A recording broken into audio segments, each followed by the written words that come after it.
Cheikh Oumar Sy, député à l'Assemblée nationale, membre de la coalition Benno Bokk Yakaar et député de Beuzignac.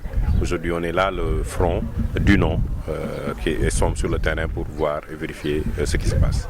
Le vote a démarré normalement vers 9h, les gens ont commencé, à 8h déjà il y avait une présence, les gens sont venus à 9h et la tendance a un peu baissé. On espère que d'ici l'après-midi, à partir de 14h30, 15h allant jusqu'à 18h, que vraiment l'affluence sera encore plus grande et que le scrutin va continuer de se dérouler calmement. Nous sommes vraiment très satisfaits, même si on a remarqué quelques difficultés par rapport à nos représentants dans certains bureaux de vote. Nous avons aussi constaté qu'il y a eu des gens, surtout de la mouvance près du oui, qui voulaient influencer le scrutin. Mais en général, il y a une bonne atmosphère. Les gens sortent voter calmement et on espère ce soir que nous pourrons entendre que le non a gagné.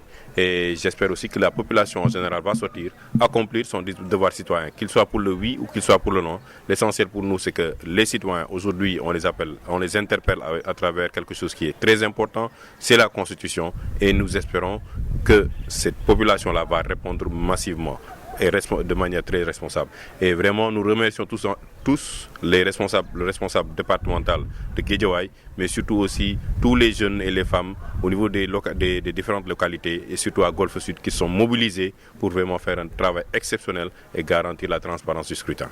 C'est par rapport aux représentants du Front du Non. On a eu des difficultés dans certains bureaux de vote. On a vu qu'on leur a refusé l'entrée. Donc c'est des difficultés qu'on a constatées. On est en train de les régler, mais de manière très générale, nous avons une équipe qui est sur le terrain, qui vérifie. On a une coordination qui est là pour faire le travail nécessaire pour que ces représentants-là puissent accéder. Et je crois que de manière générale, on peut dire que nous aurons un bon scrutin ici à Golfe Sud. Nous sentons quand même qu'on n'a pas encore la forte affluence dont on espérait, parce que beaucoup d'entre elles n'ont pas encore saisi la quintessence de ce scrutin-là. Et je crois que ça pose un réel problème.